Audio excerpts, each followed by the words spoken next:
Hey guys, this is Team TapTap, and this is my first Heroic Expedition guide. It's a game that just came out a couple days ago, and there's a lot of new players.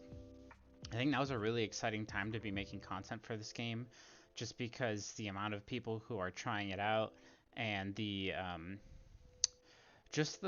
hype that's kind of around it right now, like on the discords that I've been a part of. So it's really fun to get into a game that, while we know the formula already, it's an idle RPG with hero battling.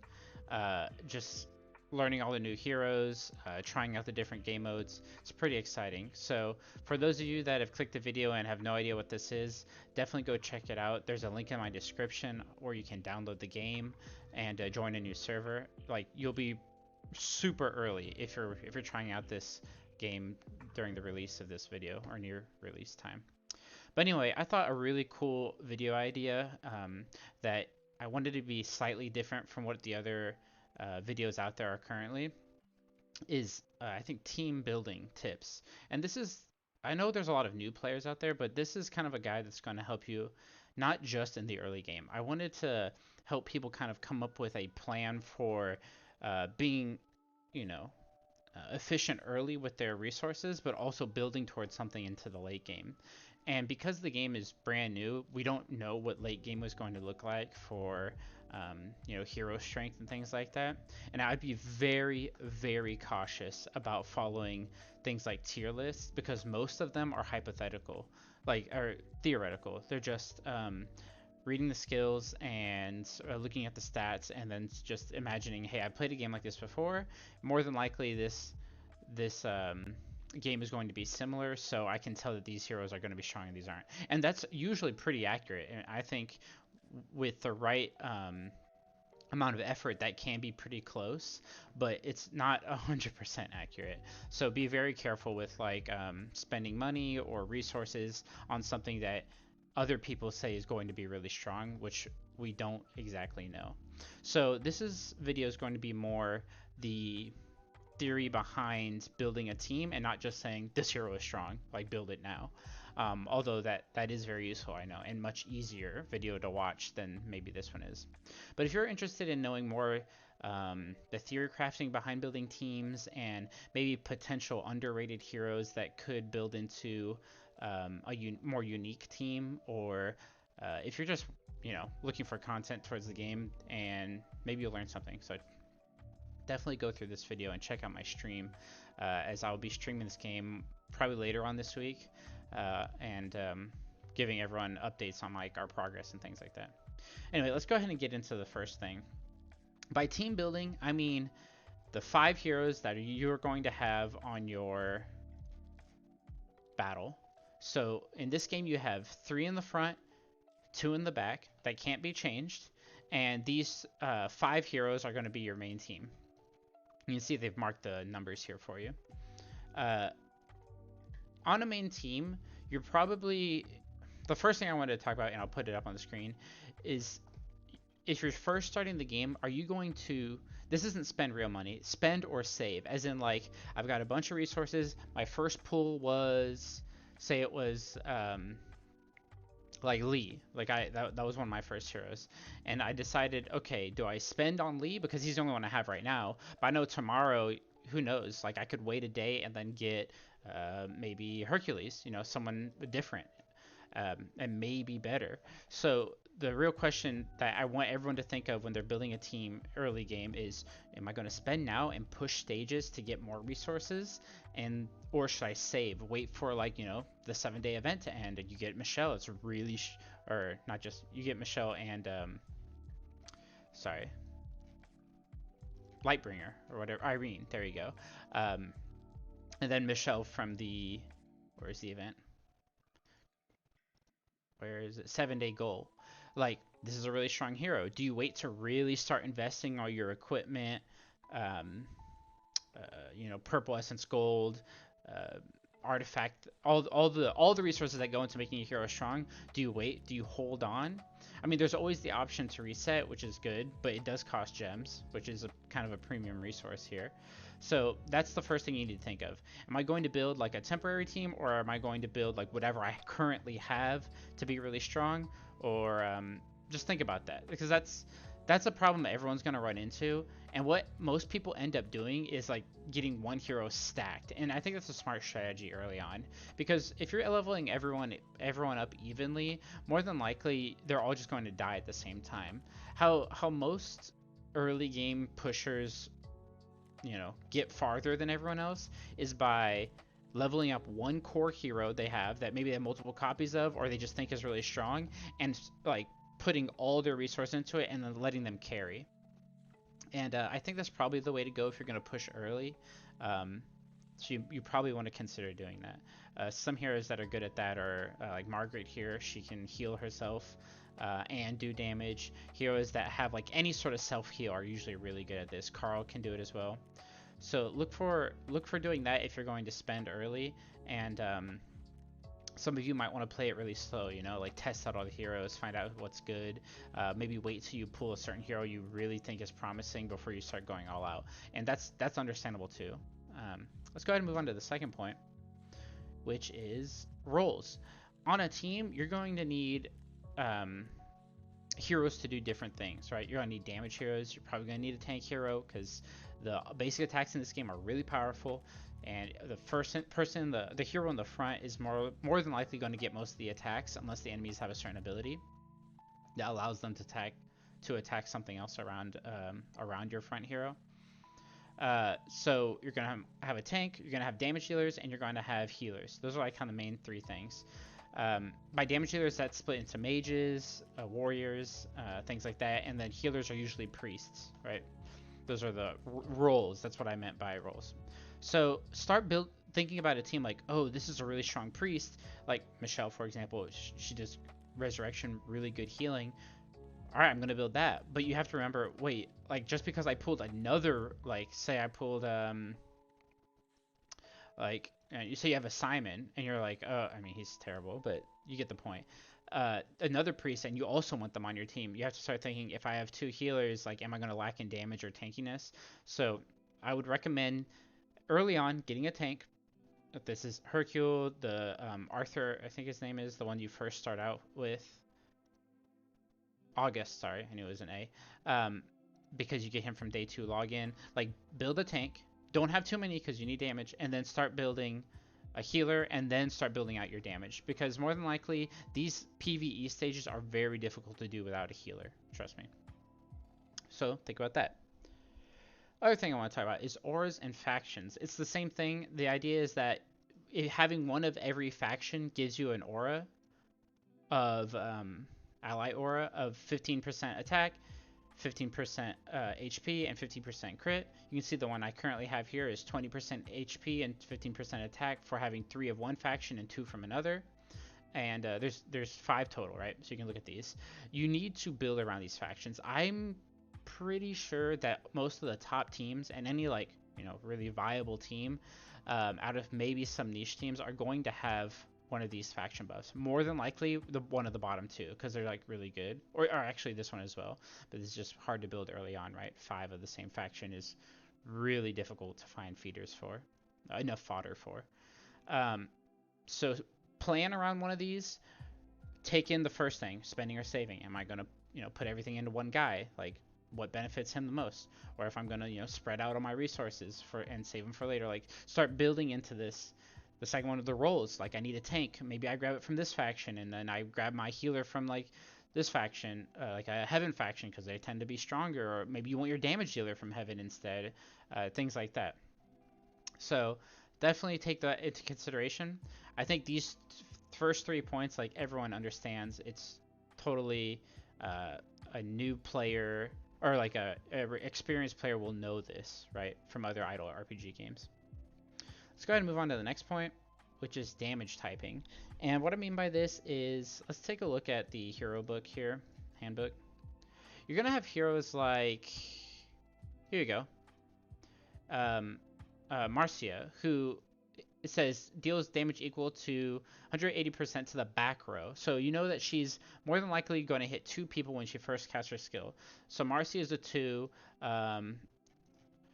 Faralina, everyone has this. It's like or most people get this as their starter hero.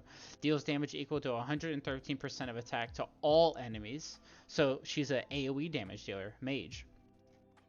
And then another one is Melissa. She's pretty easy to get. Deals damage equal to 200% to one enemy. So this is what I mean by damage typing. AoE, single target, two target, frontline, backline, things like that, right?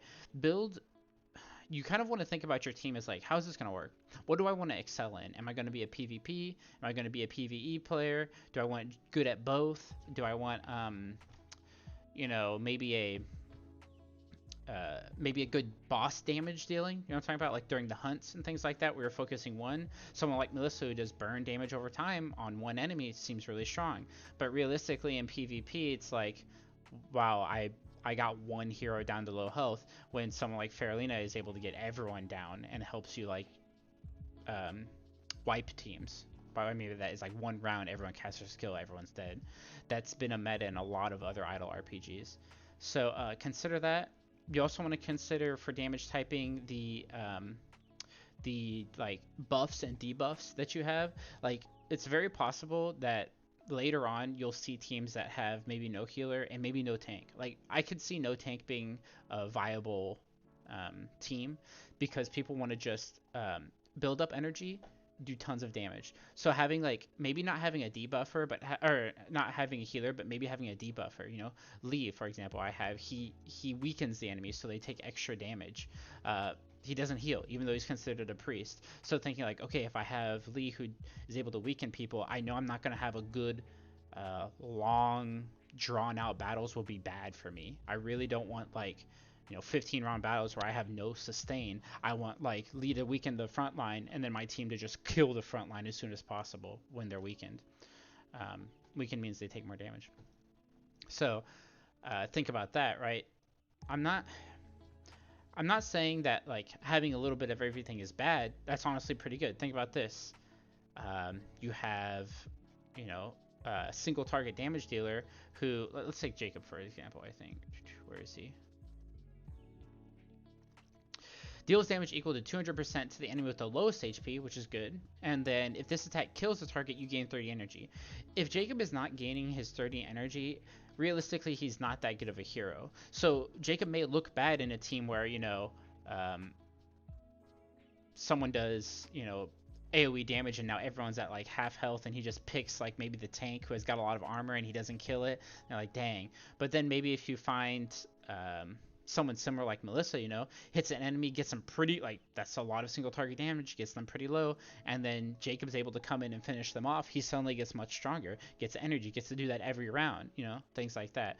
So you might want to consider synergies not just in factions or as roles or anything like that, but also in damage typing. So that's a big point. And before I move on to my last point, I did want to mention that hero balance is something that is very hard to manage as developers. So you'll notice that some heroes will become just dominant. Like that's just how these games are. And more than likely it'll be the rarer heroes, the ones at the bottom of the light and dark tree. If that's the case, then what you're going to end up seeing is people either building like a lot of teams looking exactly the same, or people building things that are good against those. So I wouldn't worry too much about what other people are building early on, because things that are strong early are not always strong late. And at the end of the day, you have to choose how you want to play. This is still back to point number one. Do you want to be strong early, or do you want to, try to build for the future? I'm not saying you can't do both. You definitely can, but you have limited resources, right? So you have to take that into consideration. So let's go into my last point. And I think this point is pretty self-explanatory, but when you build a team, do you want to go for the meta? And I'm not saying, and all right, the word meta probably needs a definition, but what I'm talking about is the meta is essentially what team is being played by the most people at the highest level. So what ends up happening is people find what works, what's really strong, what heroes they think are good. They win a lot, then people say, dang, I lost to, Cassandra. I keep losing to her. She must be good. Now I'll build Cassandra so I can win. You see what I mean? So there ends up being this meta, these 2 or 3 teams or this one team that's like played by everyone. Because if you're going to go for that, then you're going to end up finding that it's never good enough, because even once you hit the meta, it'll change. The thing with metas is that it's obvious, right? But if someone builds a team and it becomes like really OP, you have two options: build the same team and just do it better than them, or tie against them, or find a way to beat it. What's going to end up happening is there's going to be a meta, and the next month the meta is going to be whatever beats that old meta. So it just continues to change. And the way these games work is what beats the new meta is a new hero. It's not always, but a lot of time a new hero will come out, and then it's like, all right, this one obviously was built to like beat this other hero who everyone is using, because the developers want you to continue playing the game. And once you've built out like this perfect team, then you kind of have little incentive to continue playing, right? So you want to take that into consideration when you're building your team. Like maybe this could be like there's a lot of competitive players out there, and if you don't agree with this, that is totally fine. Like I used to be the same way, where I was like, I have to build whatever's strongest, theorycraft what's the best, and then build it. My point I'm just trying to make on this last one is, if you feel like you don't want to be that way, it's not. You can still have fun building teams that do well in certain aspects, and I think that you can still do a lot of good, like in maybe Expedition or other game modes, without building the perfect team. For example, a hero that I think is probably underrated, or I think is pretty interesting, right, would be, where is he? I scrolled past it. Like this guy here, right? Cassius has the ability to deal extra damage when the enemies are above a certain amount of HP, right? So, and he also has the ability to gain 4% attack bonus that lasts for the rest of the battle when people are frozen. So you think about like, oh, maybe I can build a freeze team around this guy. He gets a lot of extra attack, and every round, if his HP is higher than the enemy's HP, then he's going to get another 8% attacking bonus. So I'm thinking like, hey, it'd be a cool build if maybe we have Cassius tank. I know this sounds ridiculous, but you have, or maybe tank, or in a position where he can take damage, and then you have a single target big healer that right before you make sure his speed is a little bit faster than your Cassius's speed, right? And you just make sure that he heals Cassius up at the end of every round. So at the beginning of the round, Cassius goes, he's full health, and he's been able to get energy from being attacked, and he's been able to casting a skill and just doing tons of damage, right? He also reduces their control resistance eventually, so you'll get more frozen people on the enemy team, and you just start stacking attack percentage. Attack's like the best stat in the game, right? Well, outside of like true damage and things like that. But interesting build. Like, it may not work early, but I'm gonna save up until I get him to level 4, where he gets this gigantic shield if he's below a certain health, and if he's not below a certain health, he gets a huge attack bonus every round that stacks with this. So maybe you see something like that, like, oh, that's interesting. I bet you a lot of people aren't building that way. So I'm gonna summarize this video real quick with, create your own style. This is going to be way more fun. Unless you're a huge whale that can keep up with the ever-changing meta and lots of rotating in new heroes that get released into your teams, it's very hard to keep up with that. So for like 90% of the players out there who are just trying to play for, maybe you're like middle level player, you spent a little bit, you're just trying to like learn the game and play for fun, I would say find a hero you like. Create like a style of play that you think is going to be fun, and then start building towards it. Build for the future. Like I feel like it's always more fun in idle games to have like a goal you want to reach, maybe this certain team or this certain like beating a certain stage, like in Mirror or in Expedition or something that you're interested in, and saying like, oh, I want to beat that, and you build a team towards it, or like, I want to build this team and I want to see how good it can be. So just make sure you build for the future. And my last point is, but don't build to the future to the point that you're not having fun now. Don't be like, I have this issue the most personally. Don't say, man, You know, Saruman, he's my favorite hero. He's like super good. I really want to use him. I have this perfect idea to run this comp with him, but I don't get him. Like I keep rolling, I keep rolling. I never find him. At that point, I'm gonna build something else so I can have fun playing the game. I don't want to be stuck on stage 4 the entire like for like 2 months, right? At that point, you're just like, okay, let's build, you know, someone who's slightly not as cool, and maybe later I'll get this guy. So always try to have fun now in these games with the goal to to build something that, you know, is a big achievement for you. That's my recommendation. I know we didn't go into many specifics. I'll definitely have streams and videos of like, you know, this hero is good at this. Let's try to make him work on this team. But team building is by far my favorite part of these idle RPG games. Looking at all the heroes, trying to come up with good combinations of how they can work together, and maybe surprise, like, you know, I think personally, I think it'd be interesting to see maybe like a 5 healer team that just out sustains people, you know, something like that. And appreciate you guys for watching the video. I know this is a new game, and most of you followed me from TapTap Heroes, but if you are playing this game and you're new, welcome. Definitely check out the Discord, which is in the description and also on the screen. And have fun, guys. I'll see you all around. Peace.